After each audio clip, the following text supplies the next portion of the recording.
Welcome back to Markets Mindset. Once again here with Moshe Tomkiewicz, head of DCM, and Colby Griffith, head of Debt Syndicate. It's been a while since we've been together.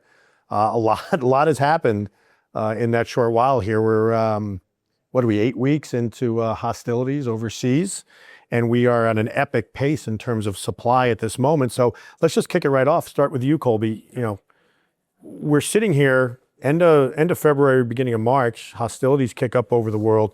We see an initial reaction that seems familiar, right? Volatility kicks up, spreads widen out to begin with, but then now we stand here roughly 4 months almost into the year, record-setting supply pace, 775 plus minus billion of supply. We're on a pace for 2.2 trillion if we kept this, even when you take out some of the holidays. Spreads are back to within 7 basis points of 3-decade tights. Market seems to be, every time something goes on in the world, market seems to be seeing light at the end of the tunnel. They seem to be seeing, that there's a point where it's going to be all rainbows and roses at some point, and it's held together extraordinarily well. Technicals on new issues, plus minus 5 basis points, new issue premiums over subscriptions 4+ times. Why? What is it? What's the dynamic going on right now that's just kept us pretty much intact, except for a couple of bumps along the road and maybe a few days that aren't issuer friendly, but able to digest that kind of supply in good fashion, mind you. Yeah, no, I think you hit on a lot of the points that we've been making over the last couple of weeks that, concessions are slightly elevated, right? We've gone from a 0 to call it 2 or 3 basis point average concession to something that's more on average about 5 basis points, which sure, it's a little elevated, but not by, big, large standards by any means. What's been driving it? I think one, coming into the year, there were huge expectations for supply. Yep. So I don't think the fact that we're running 25% ahead versus last year is really catching people off sides. Right. If you look at the average expectation for the year, it was really somewhere between 1.9 and 2 trillion. If you take 25% above where we finished last year, it gets you right to effectively a 2 trillion number. So I think that's one positive factor that has helped us manage the supply. Two, as far as the Iran war goes, I think the market investors have certainly been looking towards it being more of a short term versus a long term. Expectations that there would be some form of an off ramp in the, call it more short versus medium, or certainly not a long term type thing. I think that's been, very supportive. I think to some extent, a lot of investors in our market view our market as we were out with an investor last night and they mentioned how the IG is very much a mean reversion type market where you may have swings high or low, but we tend to kind of move back to the middle. And so I think whenever we saw that widening, we saw investors kind of step in and move us back lower. I think this is part of the importance, or one of the more important, is where we are from a yield perspective, right? If you look at where we are on the index, we've been over 5% of the index since the beginning, or since about middle part of March. We're about 25 or 30 basis points higher on the year from a yield perspective. We really haven't been at these types of yields on the IG index since about July of last year. And so I think that's been very helpful for spreads as you have yield buyers come into the market. I've been fascinated with the fact that supply for the year, net supply for the year, right? We've talked about it's up 60%, which to me says this supply is being taken down by new money. Where's that money coming from? Where do you see it? Because it's not just, we knew we came in this year with large maturity towers increasing over the next 5 years, but that's not what's driven the demand over the first 4 months. When you think about net supply up 60%, up over 100% net supply for financials. Right, so I think some of that is kind of a calendar or a timing thing as far as the net numbers, because if you look at net issuance in, call it the first quarter or the first 4 months of last year, and particularly the start of the second quarter, there was very high redemption numbers because there was a lot of the 5-year paper that was issued in the early days of COVID, right? March, April, et cetera, May, which were the largest months we've ever had from an issuance perspective. And so last year's net issuance, kind of in this part of the calendar, right where we are right now, is a little bit suppressed because there were such high redemptions last year. So technically lower. Technically lower. As we get into the later part of this year, I think that will normalize because we do see higher redemptions in this year, kind of more evenly balanced throughout the year. Now, to answer your question about where the demand's coming from, I think one of it is we are seeing some yield buyers that have been maybe a little bit more cautious because of where coupons were come back into the market, right? So we've seen, if you look at insurance participation over the first quarter of the year, and something that we track in our new issues, we've seen their order sizes from insurance companies, or percent of the orders, go up from 10% to 15% during the first quarter. We also saw their percent of allocations go from 15 to 20%. So I think that's part of it. We've also, outside of a couple of weeks ago, had seen pretty good inflows into our market. Right. Yeah, so we're 2 weeks before right, tax day, actually, before tax when you day. think about it. And so we're sitting at about 37 billion. If you look at one of the providers, at this point last year, we were only at 8 billion by that same metric. We didn't get to the 37, 38 billion type number until really kind of the middle of the year. And so I think that's been helpful as well. But I'm going to switch to Moshe. I'm going to switch to you on the issuer side of the equation. So there is a truce taking effect. We can all debate whether it's going to be durable or not, but let's for a second say that it's relatively durable. The last 2 months we've come through in pretty good stead, as you heard Colby go through. The demand is there. Do you think now that there's more of an official attempt at a truce, do you think issuers have the ability now to sit back? Do you think issuers have the ability to wait to see if oil prices come back down, we get a grind back in rates lower because the Fed now maybe has more leeway? Although I will say right now, you look at the WIRP index, it's saying there's only maybe a third of an ease built into the system by the end of the year even. I mean, at one time we were at 2.5 eases. Right now we're back at maybe a third of an ease. Do you think it gives issuers an ability to wait now and be a little more selective, or do you still think there is a reason to move forward, get your financing done in this window and not take chances? I'm more of a no chance guy, Okay. to be completely candid with you. So if you just take a step back, so before February, right before February, 10s were trading at 420.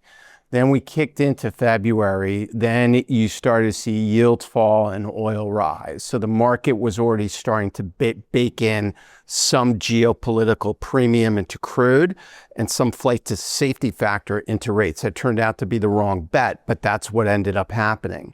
So when I think about, like, in terms of a valuation reference point, kind of pre-war, post-war, I don't look at 4% 10s, I look at more 420 10s. And that's basically where we are. So I think, sure, all our clients have financial flexibility that they could sit back and wait. At least from where I sit, I think the risk reward profile is somewhat asymmetric, at least on the race. So you don't think the view changes, if the war starts going behind us, Fed testimonies, Fed hearing has started, confirmation hearings have just started, and obviously people have a view that the new Fed chair is more of a dove, or at least maybe wants to get what the administration wants done.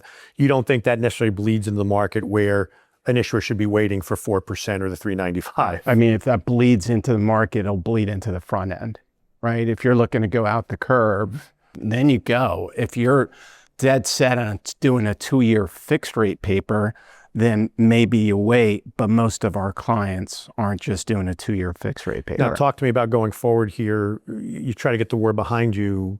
A lot of people ask when or if, I'm not going to say when or if do midterms become maybe a question mark, a point of volatility? When do we start getting into that where maybe it becomes an issue to talk about with issuers? Do you want to finance earlier or later? Do you want to wait to the third quarter to do things? My conversations about the midterms haven't been necessarily about it being as this pivot point in either the rate backdrop or risk sentiment. My point in the conversation I'm having with my clients is about the M&A impact of the midterms. Because I think most CEOs, if not all CEOs, will see a progressive wave in the midterms as a potential precursor to 2028. And so as a result, any big ticket M&A that they're thinking about, they're going to want to hit the fast forward button on it. So that's really where the midterm conversation comes into the dialogue with the clients, not as much of what's going to happen in the market. Okay. Colby, so back to you. We talked about spreads. I think it's the Bloomberg index spreads right now are 78, 79.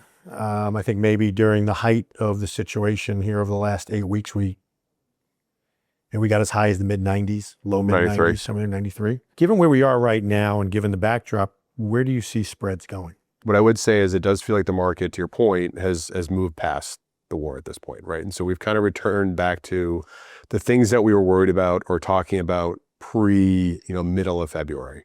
So obviously the economy, earnings, private credit, although that's gotten kind of a bit over the last couple of days here. And I think the other big factor is supply. It kind of goes back to that again. As far as kind of where we are from a spread perspective, as you pointed out, we're in that high 70s type number. I think, quite frankly, I think it's going to be hard to go much tighter than where we are right now. I think if anything, there's probably a little bit of a bias to move higher. But I still believe, particularly if we sit where we are from a rates perspective, to Moshe's point, kind of around a 420 plus around minus, I think anytime you move into the low to mid 80s, you're going to find some more support from the investor base. And so I think it's a boring answer to say, but unfortunately, I think it's the answer I believe in, is that we're going to be in some kind of a range between, maybe as best in mid 70s and probably as wide as, call it, mid to high 80s for the next couple of weeks here. So take that, spreads relatively in a band. Mm-hmm. Treasuries maybe relatively in a band.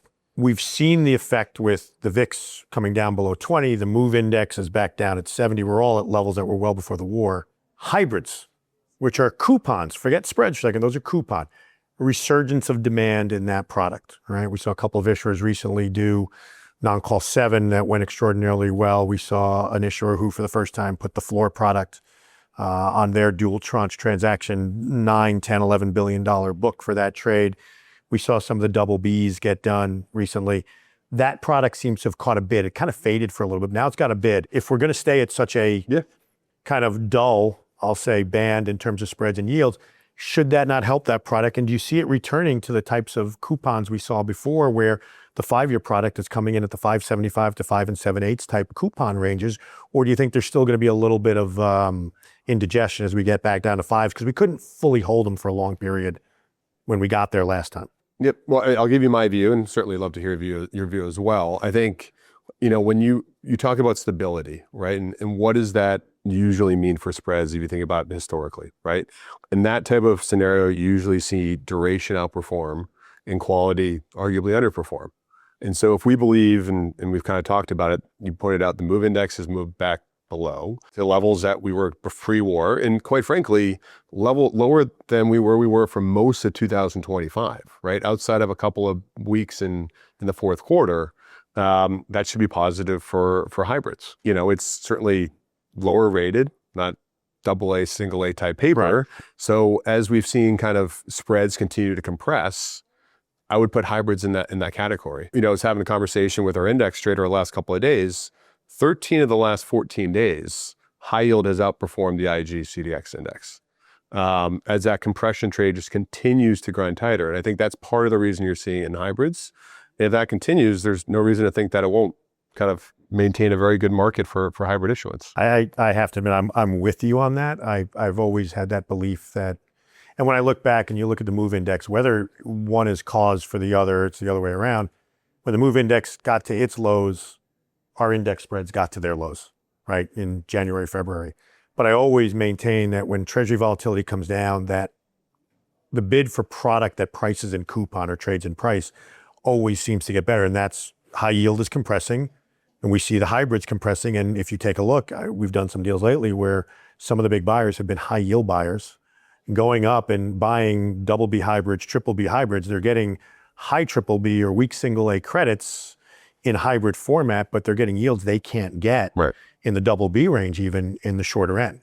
And so we've seen that bid, I think, just been a resurgence with the lower volatility in treasuries. I'm with you. I think if we stay here, if we don't get a big sell-off in rates and rates stay in this band, I do think we're going to get the best of the best. The real high quality hybrid issuers are going to be pricing between 5 5/8 and 5 3/4 on the 5 non-call 5 stuff, and the non-call 10 stuff will be hovering around 6 at some point. And we'll see how much supply they can take. Yeah. When we look at where we were before the war, Europe in many aspects on hybrids and on a spread basis for a lot of issuers had an advantage, even on a swap back basis, to where US levels were. And we saw a lot of issuers wasn't huge, but enough, an increase in issuers going over and taking advantage of European credit markets that, despite decent amounts of supply, granted much smaller than we see here in the States, but we're trading at all-time tights. And we saw a lot of credits that were inverted compared to their swapped equivalents in the States. That sold off a little bit more than we did in the States, or hasn't recovered, I should say, as much as we've gotten what seems to be towards the end of the hot portion of the war. Where do you see that going forward? Do you see that as still a draw for U.S. issuers? That will it come back to those kind of levels as it was before, or do you think it'll stay where it is and we've kind of reverted back to a situation where Europe is better for European names, U.S. is still better for most of the U.S. names? Europe's underperformance was due to two things. First off, the reliance on energy coming out of the Strait of Hormuz, and two, the fact that the central bank has a single mandate, which is price stability, which meant that the central banks went from potentially cutting rates to raising rates multiple times. So you saw a real de-risking in European credit when the war kicked off. So definitively lagged what we saw in the U.S. If we have a true resolution here, we're going to be seeing a re-risking in European spreads, okay? And at the same time, we're likely to see a divergence between European rates and treasuries, just given the convergence that we've been seeing over the last month or so. And I think if you have both those come into play, you'll definitively see supply being stolen from over here to over there. What are the things you're going to be looking at over the next 2 or 3 months that you're going to be keeping an eye on, that issuers should be thinking about? And I'll let you go first, Moshe, and Colby, you follow up. Earnings. Market is assuming basically 20% earnings growth for the S&P this year. Now, we've had 5 consecutive quarters with double-digit earnings growth, so it may not be as big of a lift as we think. But earnings help solidify the floor for all risk markets. So even if you have massive geopolitical turbulence whatsoever. So that's going to be number one for me. And then given what's going on, oil will clearly be number 2. And then finally, very focused on not only the absolute level of rates, but the shape of the curve. Because the fiscal situation here is not getting any better. We've seen the Treasury market, for all intents and purposes, be dismissive of that. If that changes, that is a notable development. Colby. The only thing I would add, and it's kind of piggybacking on Moshe's third one around rates, is not only the shape of the curve, but I would say the speed of any change. Because I think that will have an impact not only on the MOVE index, but also on kind of investors' behavior and where they participate on the curve, particularly given the amount of supply that we're going to have to see, or we're expecting to see, I'll say, and where that issuance will have to come from a curve perspective. If some of the big tech data center, large M&A type transactions do come to market, they're not going to be able to avoid the long end of the curve, right? And if we do start seeing some rate volatility, we do see some of those concerns around the fiscal situation, we could see some pretty rapid movement out the curve and changing in that shape. And I think that could have an impact on the flatness of the credit curve that we've been able to live with and benefit off of over the last, couple of months here. Well, we'll keep an eye on the data centers, and we're going to keep an eye on, if your estimate's right, another 2 times issuance of what we've already had during the course of the rest of the year. We'll see how the market handles it. But both of you, again, thank you very much for being here. We appreciate it. And to everyone watching on Markets Mindset, thanks for joining. We'll see you next time. Thank you. Thank you.